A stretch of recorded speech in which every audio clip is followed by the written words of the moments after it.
Hello, my dear friends. This is Aarti. Welcome to my channel Learn and Grow with Aarti ma'am.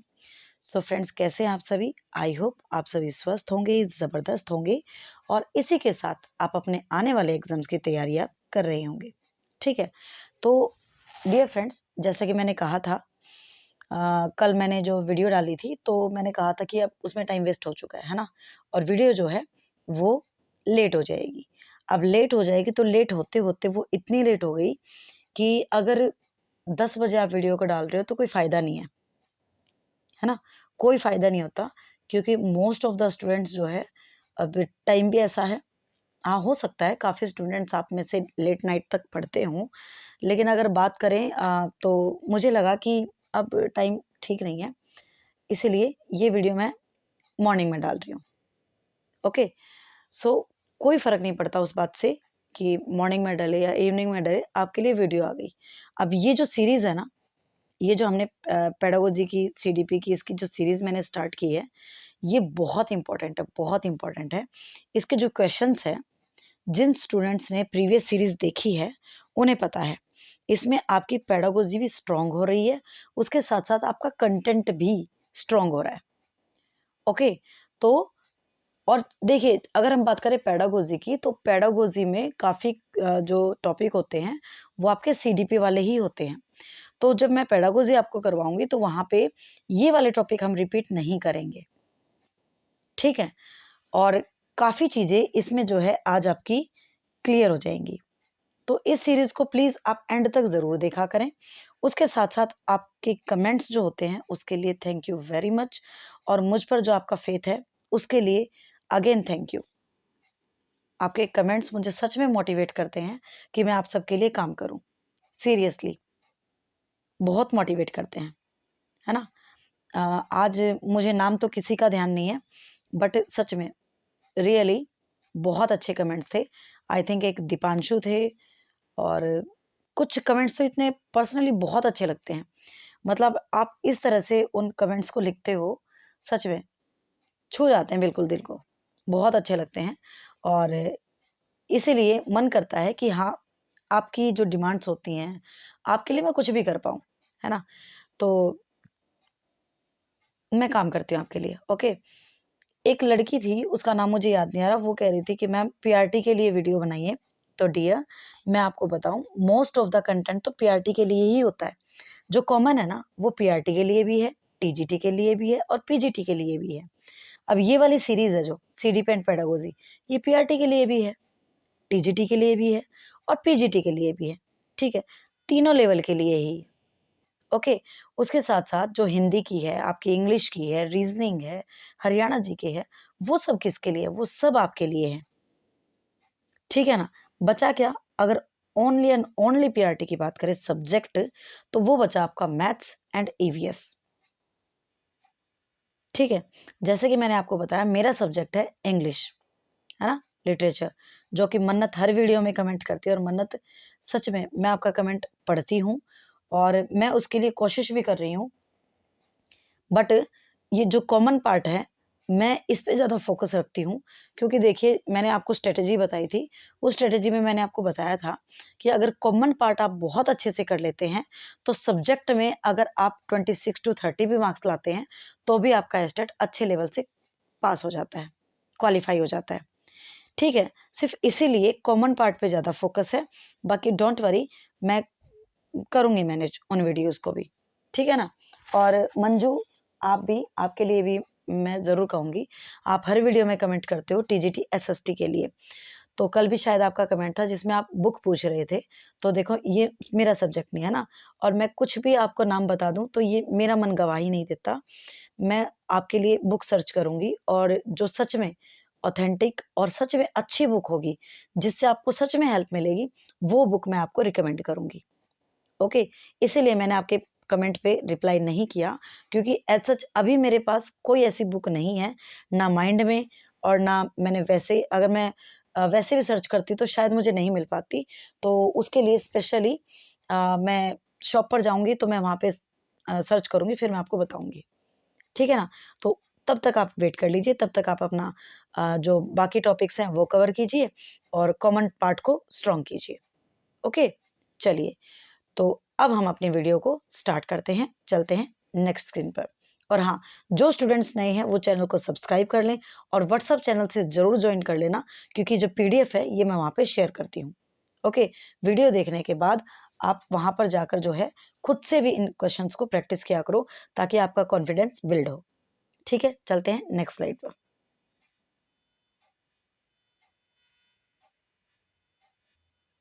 आ गए हैं हम अपनी next slide पर, और 5 minute जो मैंने आपके साथ बात की वो भी इम्पोर्टेंट थी।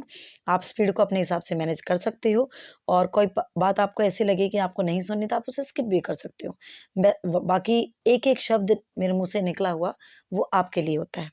ठीक है, तो देखिए ये पूरा हिंदी में है, बट डोंट वरी, जहाँ पे भी नीड होगी मैं उसको जो है ट्रांसलेट कर दूंगी। ठीक है, जैसे फर्स्ट क्वेश्चन है, अब इस फर्स्ट क्वेश्चन से ही आपके 4 क्वेश्चन सॉल्व होंगे। ठीक है, तो एक क्वेश्चन में ही 4 क्वेश्चन है, तो ये 20 क्वेश्चन है, तो आप समझ सकते हो कितने क्वेश्चन हम सॉल्व करने वाले हैं। ओके, तो ये मैच करने के लिए कह रहा है। तो देखिए, जब भी एग्जाम में कैसे क्वेश्चन सॉल्व करना है वो भी बात करेंगे। तो सबसे पहले आप जिस पे श्योर हो ना एग्जाम में कैसे करना है वो करेंगे, बाकी मैं चारों आपको एक्सप्लेन करूंगी। तो देखिए, जो इस पे आप 100% श्योर हो ना, सबसे पहले उस पे चले जाओ। तो देखिए, गेस्टाल्ट, गेस्टाल्ट ना बिल्कुल ऐसा है जिस पे हम बिल्कुल श्योर होते हैं। ठीक है, तो गेस्टाल्ट वादी कौन है? आपके मैक्स वर्दीमर है, यानी कि सी का आपका फोर्थ है। तो सी का फोर्थ देख लीजिए किस में है, वही आपका आंसर हो जाएगा। तो सी का फोर्थ आपका एक ही ऑप्शन में, देखो एक ही से निकल गया है ना, एक से ही आपका आंसर निकल गया। और बताओ और क्या चाहिए, है कि नहीं? और क्या चाहिए भाई, एक से ही आंसर निकल गया, तो आंसर तो आ गया हमारा डी, सी सॉरी। और इसी तरह से आपको एग्जाम में भी करना है। ओके, दो ऑप्शन अगर मैच करते हैं तब आपको थर्ड ऑप्शन पे जाना है एग्जाम में, अदरवाइज एक से ही आंसर निकल रहा है तो आपको नेक्स्ट पे नहीं जाना, यहीं से आपको उसे सॉल्व कर देना है। ठीक है, अब हम चलते हैं मनोविश्लेषण। बेसिकली मनोविश्लेषण होता है आपको साइको एनालिसिस, और आप सभी को पता है, अगर आप मेरी वीडियोस देखते हैं, साइको एनालिसिस थ्योरी ये दी थी आपकी किसने? सिगमंड फ्राइड ने। किसने दी थी? सिगमंड फ्राइड ने दी थी। यानी कि ए का आपका थर्ड हो जाएगा, ए का थर्ड हो जाएगा। ठीक है, नेक्स्ट है व्यवहारवाद, बिहेवियरिज्म। अब बिहेवियरिज्म कौन है ये भी आप बताएंगे जल्दी से? बिल्कुल बताएंगे आप, बिहेवियरिज्म बताइए जल्दी से। यस, जो बिहेवियरिज्म है वो आपके उसमें कौन आते हैं? तो आपके जो व्यवहारवादी हैं वो कौन आते हैं? सीएल हल आते हैं। ठीक है, नेक्स्ट अगर हम बात करें, तो आपका सी हमने कर लिया, गेस्टाल्टवाद। ठीक है, उसके बाद बचा निर्मितवाद। अब निर्मितवाद को इंग्लिश में कहते हैं आपका कंस्ट्रक्टिविज्म। ठीक है, और ये है आपके लेव वाइगोत्स्की। ओके, डी का सेकंड। ठीक है, तो इस तरह से आपके 4 क्वेश्चन यहाँ पे सॉल्व हो गए। ठीक है, सीरीज आपको कैसी लगती है ये भी ज़रूर बताया करें, क्वेश्चंस आपको पसंद आ रहे हैं या नहीं आ रहे हैं ये भी आप ज़रूर बताया करें।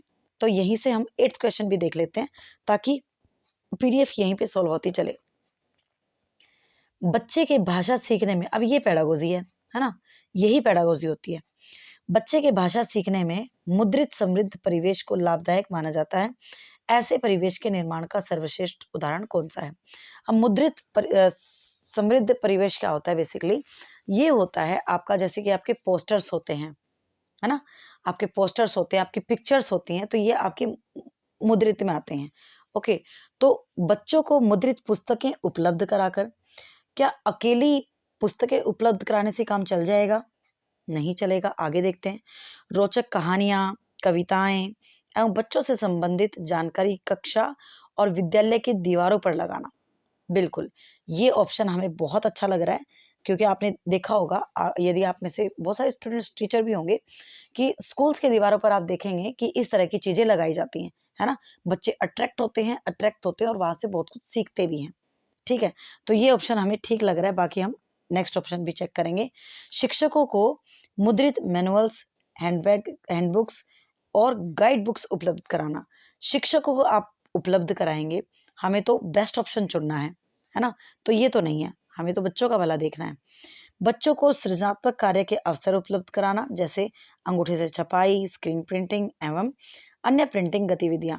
तो देखिए डी ऑप्शन भी ठीक है, डी ऑप्शन गलत नहीं है, ठीक है, बट हमें बेस्ट ऑप्शन चूज करना है, तो बेस्ट ऑप्शन आपका बी है। ओके, अगर यहाँ पे बी और डी बोथ ऑप्शन होता तो हम डी के साथ भी जा सकते थे, बट यहाँ पे बोथ ऑप्शन नहीं है, बी और डी कहीं पे मेंशन नहीं है, तो जब एक चुनना है तो बेस्ट पर जाएंगे और बेस्ट आपका बी है। ओके, डी गलत नहीं है, ध्यान रखना, डी गलत नहीं है, बट बेस्ट आपका बी है। ठीक है, चलिए, वहां पे क्रिएटिविटी वो करेगा, लेकिन उससे क्या होगा, मुद्रित जो हमें चाहिए वो चीज नहीं है वहां पे। ठीक है, चलिए सेकंड क्वेश्चन देखते हैं इधर से। जीन पियाजे के संज्ञानात्मक विकास की अवस्थाओं में निम्नलिखित में से कौन सा सम्मिलित है, कौन सा सम्मिलित है ये बताना आपको। तो औपचारिक क्रियात्मक अवस्था, अब इसको क्या कहते हैं, इसको कहते हैं फॉर्मल ऑपरेशन स्टेज। होती है, बिल्कुल होती है। सेकंड है संवेदगामी क्रियात्मक अवस्था, यानी कि सेंसरी मोटर स्टेज, होती है, ये भी होती है। थर्ड इज मूर्त क्रियात्मक अवस्था, अब ये होती है आपकी कंक्रीट ऑपरेशनल स्टेज, ये होती है, बिल्कुल होती है। अब जब ये तीनों होती हैं तो हम राइट आंसर हमारा क्या हो जाएगा, डी, उपरोक्त सभी।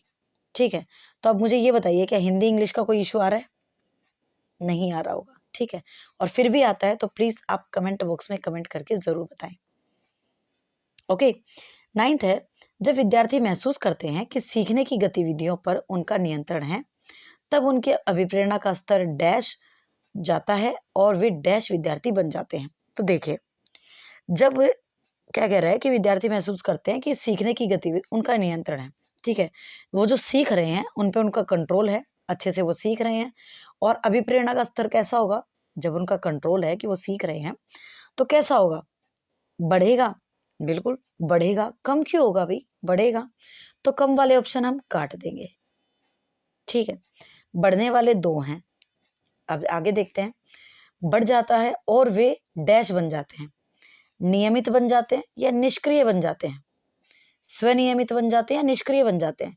खुद का कंट्रोल हो जाता है तो क्या वो निष्क्रिय पैसिव हो जाएंगे, नहीं भाई, पैसिव नहीं होंगे, पैसिव तो हर तरह से नेगेटिव एक तरह से टैग वर्ड आपका, तो राइट क्या हो जाएगा, वो स्वनियमित हो जाएंगे।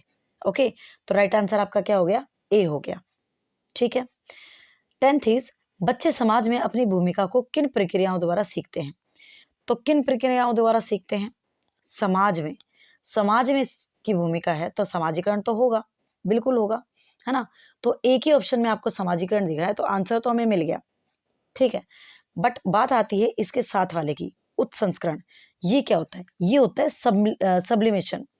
बेसिकली अगर हम बात करें कि अपने समाज की जो संस्कृति होती है ना उसको सीखना ही क्या होता है, सब्लिमेशन होता है।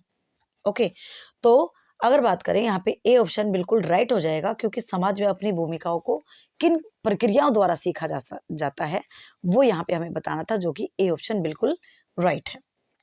ठीक है, इधर देखते हैं अब हम, चलो पहले इधर ही देख लेते हैं, 11th ही देख लेते हैं, लेव वाइगोत्स्की। वैसे थर्ड क्वेश्चन यहाँ पे भी लेव वाइगोत्स्की था, कोई बात नहीं। लेव वाइगोत्स्की के अनुसार निजी संवाद, है ना, प्राइवेट स्पीच, अब इससे क्या होता है ये बताना है, विद्यार्थियों की सोच को विनियमित करता है। हद हो गई भाई, ऐसा थोड़ी ना कहा है वाइगोत्स्की ने, विद्यार्थी की सोच पर कोई प्रभाव नहीं पड़ता, फिर वो बात ही क्यों करता, विद्यार्थियों की सोच में बाधा डालता है, किसने कहा, नहीं, विद्यार्थियों में आत्म केंद्रितता को बढ़ाता है, बढ़ावा देता है, बिल्कुल बिल्कुल सही बात है। वो बच्चे को जो है क्या करता है, उसको निर्देशित करता है, उसको गाइड करता है ना, बिल्कुल सही बात है, राइट ऑप्शन आपका डी हो जाएगा। ठीक है, इधर देखते हैं अब हमारा थर्ड क्वेश्चन। वाइगोत्स्की के अनुसार बच्चे सीखते हैं, कैसे सीखते हैं, जब पुनर्बलन प्रदान किया जाता है, पुनर्बलन की बात ये तो नहीं करते, परिपक्व होने पर, ऐसा किसने कहा, अनुकरण से, जरूरी तो नहीं है, वयस्कों और समवयस्कों के साथ परस्पर क्रिया से, बिल्कुल सही बात है ना, जो उनके पीयर ग्रुप्स होते हैं, जो उनके, अगर हम बात करें जो उनसे बड़े होते हैं उनके साथ क्रिया करके वो जो है सीखते हैं, बिल्कुल बिल्कुल 100% ठीक है, वाइगोत्स्की आपके यही बात करते हैं। ओके, चलिए नेक्स्ट क्वेश्चन, मजा आ रहा है, मजा आ रहा है तो वीडियो को लाइक जरूर करना। ओके, चलिए 5th क्वेश्चन आपसे कहता है, शिक्षार्थियों में बहुत विभिन्नताएं होती है ना, इंडिविजुअल डिफरेंसेस होते हैं, बिल्कुल होते हैं।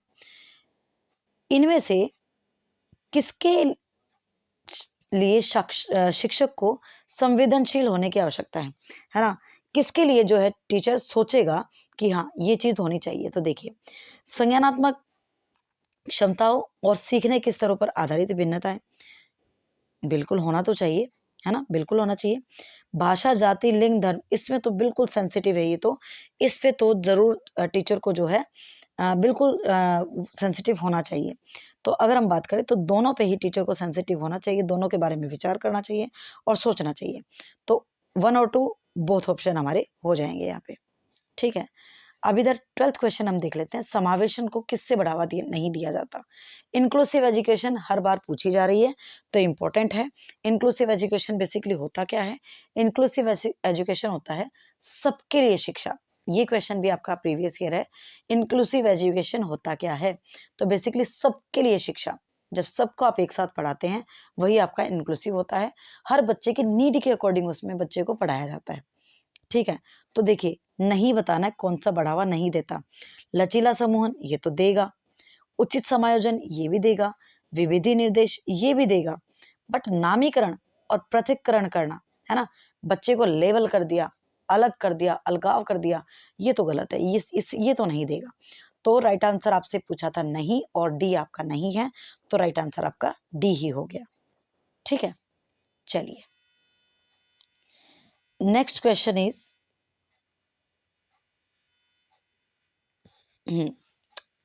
6 क्वेश्चन देखते हैं हम। कौन से तत्व अधिगम को प्रभावित करते हैं? कौन से तत्व अधिगम को प्रभावित करते हैं, लर्निंग को कौन से इफेक्ट डालते हैं? शिक्षार्थी की परिपक्वता, उसकी मैच्योरिटी, ठीक है, शिक्षार्थी का उत्प्रेरण, उसका मतलब स्टिमुलाई, शिक्षण युक्तियां, शारीरिक शिक्षार्थी का शारीरिक और संवेगात्मक स्वास्थ्य। तो देखिए, ये सारी ही चीजें जो है इफेक्ट डालेगी, यानी कि हमारा राइट आंसर बी हो जाएगा। ये सारी ही चीजें जो है इफेक्ट डालेंगी, ठीक है। डैश सीखने की वह क्षमता है जो वाक ध्वनियां, ठीक है, मतलब बोलने में बच्चे को प्रॉब्लम होती है, वाक ध्वनियों को पहचान को प्रभावित करता है, जिससे समस्या उत्पन्न होती है। तो इस प्रकार की जो समस्याएं होती है ना, पढ़ने से संबंधित जो भी चीजें होती हैं, उन्हें हम कहते हैं, किस में जाता है? वो आपका जाता है डिसलेक्सिया में। तो राइट आंसर आपका क्या हो जाएगा? सी हो जाएगा, ठीक है। ओके, लर्निंग डिसेबिलिटीज की भी मैंने आई थिंक सेपरेट वीडियो डाली हुई है, तो आप उसे भी वॉच कर ले, क्योंकि लर्निंग डिसेबिलिटी से भी क्वेश्चन आपका हर बार आ रहा है। उसमें वो सारी डिसेबिलिटीज मैंने डिस्कस की हैं जो आपसे पूछी जा सकती हैं। ओके, चलिए 13th क्वेश्चन, वाइगोत्स्की के सिद्धांतों पर आधारित कक्षा कक्ष के बच्चों को आपसी अंतःक्रिया व सहयोग करने के बहुत से मौके मुहैया करवाए जाएंगे। बिल्कुल सही बात है, मतलब वाइगोत्स्की तो यही कहते हैं ना, बच्चा अपने पेयर ग्रुप से सीखता है ना, समाज में सीखता है, बिल्कुल सही बात है। और इसका रीजन क्या है? सीखना एक सामाजिक प्रक्रिया है, ये बात भी सही है, यानी कि A and R both are true. A is correct explanation of A, ठीक है, तो A option is right. 14th question कहता है, ज्ञान के निर्माण में कौन सी प्रक्रियाएं शामिल हैं, है ना, बच्चे का जो ज्ञान का निर्माण होगा उसमें क्या क्या शामिल हो सकता है? पूर्व ज्ञान का संगठन और पूर्व संगठन, पुनर्संगठन, बिल्कुल सही बात है। अन्वेषण में खोज करना, बिल्कुल सही बात है। सामाजिक अंतःक्रिया करना, बिल्कुल सही बात है। यानी कि तीनों ही बातें होंगी, तीनों ही बातें आपकी किस ऑप्शन में है? तो ये आपकी बी ऑप्शन में है, तो राइट आंसर आपका क्या हो गया? बी ऑप्शन हो गया, ठीक है। मजा आ रहा है? मजा आ रहा है तो लाइक शेयर सब्सक्राइब जरूर करना प्लीज। चलते हैं नेक्स्ट स्लाइड पर। विजिबल है? आई थिंक होगा, ठीक है। भाषा व सोच विकास, भाषा व सोच विकास अगर हम बात करें क्या है, ठीक है, मतलब भाषा विकास और सोच विकास एक दूसरे से स्वतंत्र होते हैं, ऐसा थोड़ी ना होता है ना। यहाँ पे बेसिकली अगर हम बात करें, सोच का मतलब विचार, भाषा और विचार की बात हो रही है यहाँ पे, ठीक है। सामाजिक सांस्कृतिक संदर्भ में से स्वतंत्र होते हैं और बाकी नहीं। एक दूसरे से परस्पर जुड़ा है, क्योंकि दोनों एक दूसरे को असंख्य रूप से प्रभावित करते हैं। बिल्कुल बिल्कुल सही बात है। ये दोनों ही एक दूसरे से जुड़े हुए हैं और मतलब बहुत ज्यादा एक दूसरे को ये प्रभावित करते हैं। बिल्कुल सही बात है। ठीक है, तो सी ऑप्शन करेक्ट है। केवल ऑप्शन तो बिल्कुल गलत होता है। पेडागोजी में ध्यान रखना, जहां पे भी आपको केवल नजर आए ना, वो ऑप्शन हमेशा 99% नेगेटिव होता है। 99% नेगेटिव होता है, ध्यान रखना। तो पेडागोजी में ऐसे क्वेश्चंस जरूर ध्यान से किया करें जिसमें केवल वाला ऑप्शन हो, वो तो वैसे ही कट जाता है। सॉरी। 16th क्वेश्चन आपसे कहता है, मौलिकता, सोच में प्रवाह, लचीलापन किसकी प्रमुख विशिष्ट पहचान है? ठीक है, तो बताइए जल्दी से, किसकी पहचान है? स्वलीनता, बच्चा अपने में मगन है, तो फिर कहां से उसकी सोच में प्रभाव हुआ, लचीलापन हुआ? नहीं हुआ। सृजनात्मकता, मे बी। भाषा वैकल्य, नहीं। ध्यान न्यूनता, नहीं। ऐसा तो बिल्कुल कोई विकार थोड़ी है भाई ये। तो बिल्कुल राइट आंसर की अगर हम बात करें तो आपका सृजनात्मकता। इसमें आपकी मौलिकता भी होती है, सोच में प्रभाव भी होता है और लचीलापन भी होता है ना। बच्चे ऐसा नहीं कि एक जगह वो अडिग हो जाते हैं कि नहीं ऐसा है तो ऐसा ही है, नहीं, वो उसके हिसाब से ढल जाते हैं। ठीक है, तो B option is right answer. 17th is, बच्चों के सीखने के बारे में निम्नलिखित में से कौन सा कथन सही नहीं है? अब बच्चे कैसे सीखते हैं उसके बारे में आपको बताना है। चक्रीय तरीके से सीखते हैं। ठीक है, बच्चे स्पाइरल सीखते हैं, सही है। आगे देखते हैं। बच्चे रैखिक सीखते हैं, लीनियर। आगे देखते हैं। बच्चे अपनी गलतियों और त्रुटियों से सीखते हैं, सही बात है। आगे देखते हैं। बच्चे तब सीखते हैं जब वे सक्रिय संबंध में सक्षम होते हैं। तो देखिए, आई होप आपको आंसर मिल गया होगा। स्पाइरल सीखते हैं, बिल्कुल सही बात है ना। अपनी गलतियों से सीखते हैं, ये भी बिल्कुल सही बात है। और बच्चे तब सीखते हैं जब वे सक्रिय संबंध में सक्षम होते हैं। जब बच्चे सीखना चाहते हैं, सीखने के लिए प्रिपेयर होते हैं, उनका माइंड उन्हें परमिशन देता है, तब वो सीखते हैं। बिल्कुल सही बात है। लेकिन बच्चे रैखिक सीखते हैं, लीनियर सीखते हैं, है ना, ये गलत है। ये बिल्कुल गलत है और गलत ही आपसे पूछा था। तो राइट आंसर आपका क्या हो गया? बी हो गया। Okay dear students, next is, Rahul ने सुबह जिस समाचार को पढ़ा था। अब देखिए, ये अगेन आपका पेडागोजी का क्वेश्चन है। ठीक है, ये अगेन आपका पेडागोजी का क्वेश्चन है और इसी तरह के क्वेश्चन आपको देखने को मिलेंगे अगर पेडागोजी आएगी तो। राहुल ने सुबह जिस समाचार को पढ़ा था उसमें से विशिष्ट सूचना देखना चाह रहा है। अब जो उसने पढ़ा था, अब आप सभी को पता है, जब हम न्यूज़पेपर पढ़ते हैं तो सरसरी तौर पर पढ़ते हैं। ठीक है, सरसरी तौर पर पढ़ते हैं। तो जो स्टूडेंट्स क्वेश्चन को ठीक से नहीं पढ़ेंगे तो बी ऑप्शन टिक करेंगे और चल पड़ेंगे आगे। लेकिन भाइयों और बहनों, डियर फ्रेंड्स, ये आगे कह क्या रहा है? उसमें विशिष्ट सूचना देखना चाहता है, खास चीज ढूंढ रहा है। खास चीज ढूंढ रहा है तो क्या करेगा? क्या करेगा? बारीकी से पठन करेगा, समझे? बारीकी से पठन करेगा, तभी उसको वो चीज मिलेगी, है ना। अगर आप न्यूज़पेपर पढ़ रहे हैं तो आप पढ़ते जाएंगे, लेकिन आपको उसमें ढूंढना हो, मान लीजिए कटिंग में पहले आता था, अब तो ऐसे नहीं आता है, अब तो साइट्स पे आता है ना। इंटरनेट काफ़ी एडवांस हो गया है। लेकिन बहुत टाइम पहले की बात करूं तो रिजल्ट्स जो है ना, वो न्यूज़पेपर में आते थे, है ना। जो जॉब्स के जो रिजल्ट होते थे वो न्यूज़पेपर में आते थे और उसमें लोग अपना रोल नंबर ढूंढते थे। तो वो क्या है? वो बारीकी से पठन होता है, वो एग्जाम्पल, समझे। आई होप आपको ये समझ में आ गया होगा कि बारीकी से पठन क्या होता है। ठीक है, चले आगे। Okay, second last question is, autism एक है। ऑटिज्म एक है, क्या है? अच्छा हाँ, इससे मुझे याद आया कि कल वाली जो क्लास थी आपकी, समास वाली डाली थी ना कल मैंने। हाँ, उसमें ना मैंने एक क्वेश्चन छोड़ा था आपके लिए, 26 क्वेश्चन। उसका रिप्लाई एक भी बच्चे ने नहीं दिया। इसका मतलब मैं क्या समझू? कि आपने वीडियो वॉच की ही नहीं, यही समझेंगे ना। कितनी अच्छी वीडियो थी, कितने अच्छे से मैंने इसमें एक्सप्लेन किया आपको। 21 क्वेश्चन का आंसर मांगा था, वो भी नहीं दिया आपने। ठीक है, अब इसका आंसर देंगे आप? ऑटिज्म एक, ये मैं डिस्कस कर चुकी हूँ। नहीं देंगे आप, या देंगे?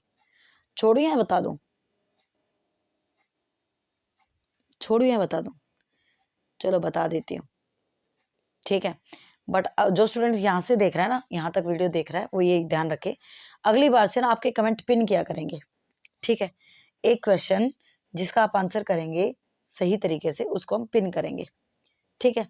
तो ऑटिज्म क्या है? ऑटिज्म एक न्यूरो विकास विकार है, ठीक है, ब्रेन में होता है। ओके, फैक्चुअल था, क्या ही एक्सप्लेन करें। Last question is,